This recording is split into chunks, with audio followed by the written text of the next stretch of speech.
আসসালামু আলাইকুম। কেমন আছেন আপনারা সবাই? আলহামদুলিল্লাহ আমি ভালো আছি। আজকে চলে আসলাম শীতের পিঠা বানানোর জন্য। আমি এখন বানাবো ভাপা পিঠা। ভাপা পিঠার জন্য এখানে আমি চাল গুঁড়ো করে ফ্রিজে রেখে দিয়েছিলাম ডিপে। তো যাই হোক, আমি সারা শীতে এভাবে রেখে দিই, যখন মন চায় তখনই দুইটা একটা ভাপা পিঠা কিংবা যে কোনো পিঠা খাইতে ইচ্ছা করলে বানিয়ে খাই। তো এখন আমি চালের গুঁড়ো নিয়েছি, এখানে আমি দিয়ে দিব চালের গুঁড়োতে ফার্স্টে লবণ দিয়ে ভালো করে নেড়ে নিব।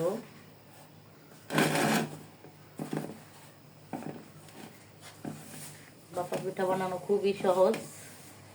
এখন আমি এখানে হালকা কিছু পানি দিয়ে এটাকে মেখে নিব। আবার আপনারা চাইলে ভালো করে দুধ জাল করে দুধ দাও নিতে পারেন। আমি আজকে পানি দিয়ে করব, আরেকদিন দুধ দাও করে দেখাবো। আমি পানি দিয়ে ভালো করে মেখে নিয়েছি। এই যেরকম করে নিয়েছি, এরকম দলা হলে মনে করবেন পিঠা হয়ে, মানে পিঠার জন্য এটা পানিটা দিয়ে সুন্দরভাবে মেখে নিয়েছি।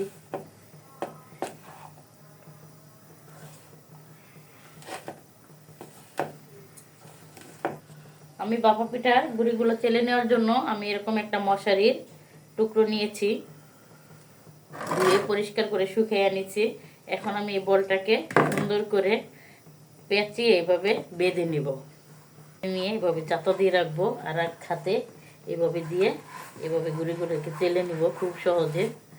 এটা একা একাই করা যায়, কেউ ধরতে হয় না, কিছু করতে হয় না, চালনা মালনারও দরকার হয় না। কত সুন্দর করে যাইতেছে, খুব সহজ একটা পদ্ধতি। এটা কেউ না জানলে আজকে দেখে শিখে নেবেন। তবে এই যে চেলে নিয়েছি, খুব সুন্দর করে আমার ভাপা পিঠা রেডি হয়ে গিয়েছে। এখানে আমি খেজুরের গুড় কেটে নিয়েছি। খেজুরের গুড়টা ভালো পড়েছে, অনেক সুন্দর ফ্লেভার এবং সুন্দর হয়েছে। আরও নিয়েছি নারকেল কুড়িয়ে। যাই হোক, এখন পিঠার জন্য আমার পানি বসাই দিয়েছি, পানিটা ভাপ উঠে গিয়েছে। যাই হোক, ফার্স্ট আমি এরকম একটু বাটি নিয়েছি, বাটিটাতে পিঠা বানাই আমি আজকে 3 বছর ধরে। এই বাটির পিঠাগুলো খুব সুন্দর হয় এবং একটা খেলে যথেষ্ট, আর দরকার হয় না। তাই আমি অল্প করে বানাই, যেহেতু সবাই একটা একটা খায়, গরম গরম খায়। যখনই খেতে চায় তখনই বানিয়ে বানিয়ে সাথে সাথে খাই। মানে ঠান্ডা হলে আমার বাসায় কেউ খায় না, তাই আমি খুব কম করেই বানাই। তো বানাইতে চলে আসি। ফার্স্ট আমি গুড়ি অল্প করে দিয়ে এভাবে মেলে নিব, তারপর দিয়ে দেবো গুড়।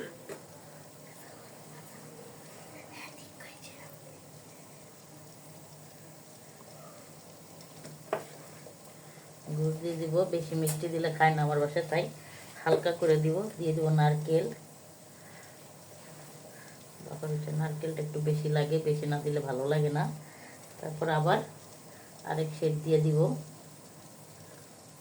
চালের গুঁড়ো, আবার দিয়ে দিব নারকেল গুড়। ফুলে আমি নারকেল এবং গুড় দিব। তো পিঠাটা খেতেও মজা লাগে এবং পিঠাটা চাপবো না, আলগো হাতে বানাবো। চাপলে আমার কাছে কীরকম যেন আটা আটা মনে হয়, তাই আমার মনে হয় হালকা হাতে পিঠাটাই বেশি ভালো হয়। একটু চাপ দিব না, এই যে জাস্ট শুধু সমান করে দিলাম। এখন সুন্দরের জন্য মাঝে একটু একটু গুড় দিয়ে দিতে পারেন, তাহলে পিঠাটা হওয়ার পর যখন এই গুড়টা গলে যায়, জায়গায় জায়গায় সাদা, জায়গায় জায়গায় লাল, দেখতে সুন্দর লাগে। তাই আমি যেভাবে গুড় দিয়ে দিলাম, জাস্ট এটার উপর আর কিছু দিব না, গুড়টা ডাইরেক্ট এভাবেই থাকবে। একটু হালকা আলতো হাতে ডাবিয়ে দেবো। যাই হোক, হয়ে গেল আমার পিঠার জন্য আমি বাপা দেওয়ার জন্য এরকম 2টা মশারির টুকরো করে নিয়েছি। এটা দিয়ে আমি এভাবে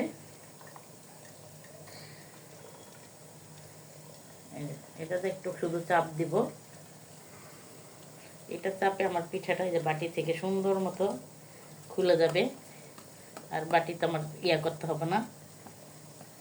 আর পিঠাটাও সুন্দর মতো সেট চলে আসলো। এখন আমি বাপে দিয়ে দিব। আমার বাপ উঠে গিয়েছে পাতিলে, আমি একটা পিঠার পাতিল বসিয়ে দিয়েছি, আর এই বাটিটা আমার একবারে খাপে খাপ, মানে আমার পাতিলের সাথে হয়ে গিয়েছে। যাই হোক, এখন আমি এটাকে তুলে নিব। এটা তুলে হাতটা ভিজে গেছে। এই তো তুলে নিয়েছি। এখন আমি সুন্দর করে ঢেকে দেব। এরকম একটা স্টিলের বাটি দিয়ে ঢেকে দেবো। ঢাকনার চেয়ে বাটিটা দিয়ে ঢাকলে পিঠাটা খুব সুন্দরভাবে সিদ্ধ হয়ে যায়। তো এখন আমি এটাকে একটু শুকনা ইয়ে দিয়ে মুছে নিব। যেটাতে চালিয়ে নিয়েছিলাম এটাতে একটু বারে বারে মুছে নেব, কারণ এটা দিতে গেলে একটু গরমে ঘেমে যায়। ঘেমে গেলে এটা পিঠাটা লেগে যাওয়ার সম্ভাবনা, তাই আমি এটা তাই মুছে নিব প্রত্যেকটা পিঠার বারে। পিঠা এইভাবে বানিয়ে নিব।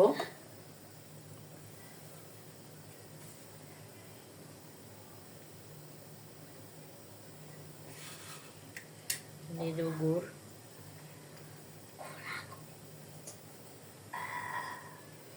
দিয়ে দেবো নারকেল,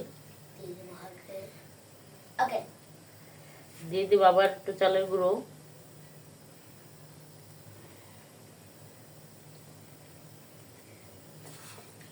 একটু গুড় দিয়ে দিব,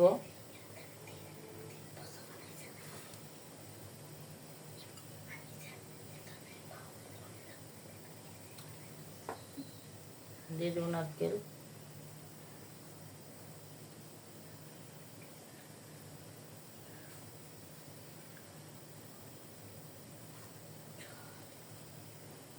চালের গুঁড়ো দিয়ে দিব। যাই হোক, বেশি ভরে দিব না, তাহলে বেশি বড় হয়ে যায় পিঠা। একবারে সমান করে দিয়ে দিলাম। এইভাবে রাখলে পিঠাটা সাদা দেখা যায়, আর মাঝখানে একটু গুড় দিয়ে দিলে পিঠাটা মানে জায়গায় জায়গায় সুন্দরই দেখা যায়। এরকম করে একটু একটু দিয়ে দিলে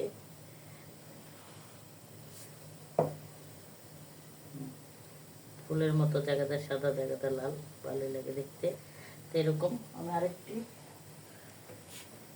টুকরো নিয়েছি, আমি ওরকম 2টি টুকরো বানিয়ে নিয়েছি। এখন এটাকে পেঁচিয়ে রাখবো, আর ওটা সিদ্ধ হয়ে গেলে ওইটা তুলে ধুয়ে নিব আবার একটু, নাহলে পিঠাটা লেগে যাবে। মুসুর দিব যাতে এইটার চাপে পিঠাটা ভিতর থেকে সুন্দর হয়ে পিঠাটা উঠে গিয়েছে, বাটির সাথে আর লেগে নেই। এখন খুলে দেখবো। যাই হোক, আমার পিঠাটা হয়ে গিয়েছে। গরম, এই যে পিঠাটাকে উঠাই ফেললাম, কি সুন্দর সহজে উঠে গেল। এখন আমি পিঠাটাকে নামিয়ে দেখাবো, আর ফার্স্ট এটাকে আমি বসিয়ে দিব। এটাকে বসিয়ে দিয়ে পরে ওটা খুলে দেখাইতেছি কিরকম হয়েছে। তো যাই হোক, থাকবে না, এটা চাপটা দিলেই হবে। এটা বেশ বড় হয়ে গেছে, এটা ইয়ে গেছে গা, একটা ছোট করে নিতে হবে।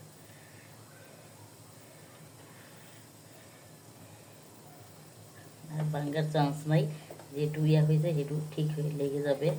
তো যাই হোক, এখন আমি আবার ঢেকে দেবো এটাকে। আর এই পিঠাটাকে ছুটে আপনাদের দেখাই, জায়গা শর্ট হয়ে গিয়েছে।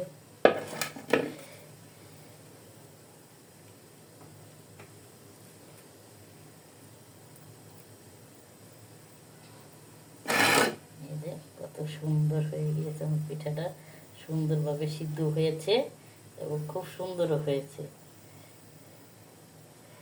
ওয়াও, মাশাআল্লাহ, এই বছরের প্রথম বাপা পিঠা খুব সুন্দর হয়েছে। আর ধোয়া ধোয়া ওঠা পিঠা, গরম গরম খেতে মজা লাগে। যাই হোক, এভাবে বানিয়ে নিই সবগুলো, তারপর আপনাদের দেখাবো। এরকম করে আমি আরেকটি পিঠা বানিয়ে নিতেছি।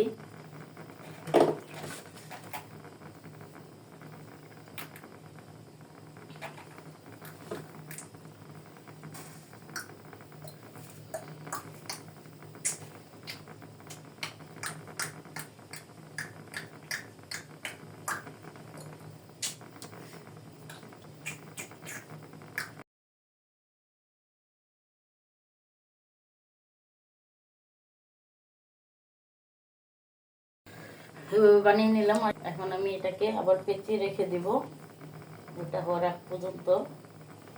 এভাবে আমি সবগুলো বানিয়ে তারপরে আবার আপনাদের দেখাবো। যাই হোক, তো এখন ওটা নামিয়ে তারপর দেখাইতেছি। পিঠাটা হয়ে গিয়েছে।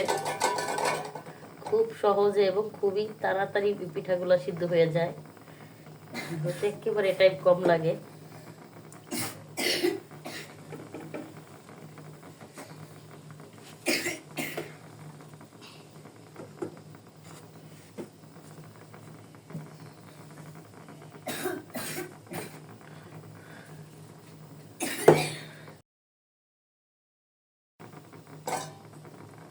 ঢাকনা দিয়ে রেখে দিলাম। এই পিঠাটিকে আমি আপনাদের খুলে দেখাইতেছি কত সুন্দর সিদ্ধ হলো আমার পিঠা। এবং এই যে দুটো পিঠা বানিয়ে নিয়েছি। এভাবে আমি সবগুলো পিঠা বানিয়ে চলে আসতেছি। আবার চলে আসলাম এই পিঠাটিও নামিতে। এইটাও আমার সিদ্ধ হয়ে গেছে।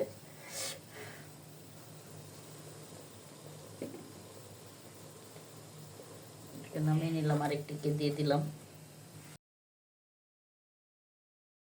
ঢেকে দিব। এই পিঠাটিকেও খুলে নিব।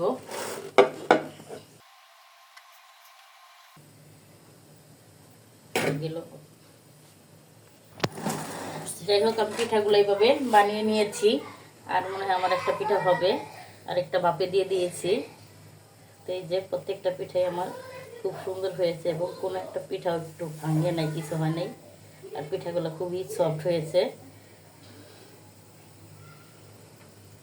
তো কেমন লাগলো আমাদের পিঠার ভিডিওটি?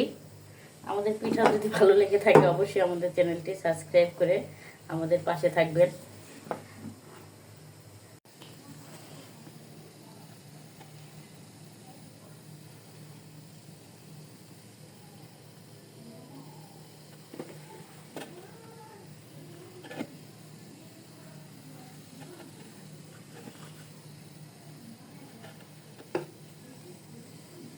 আল্লাহ হাফেজ।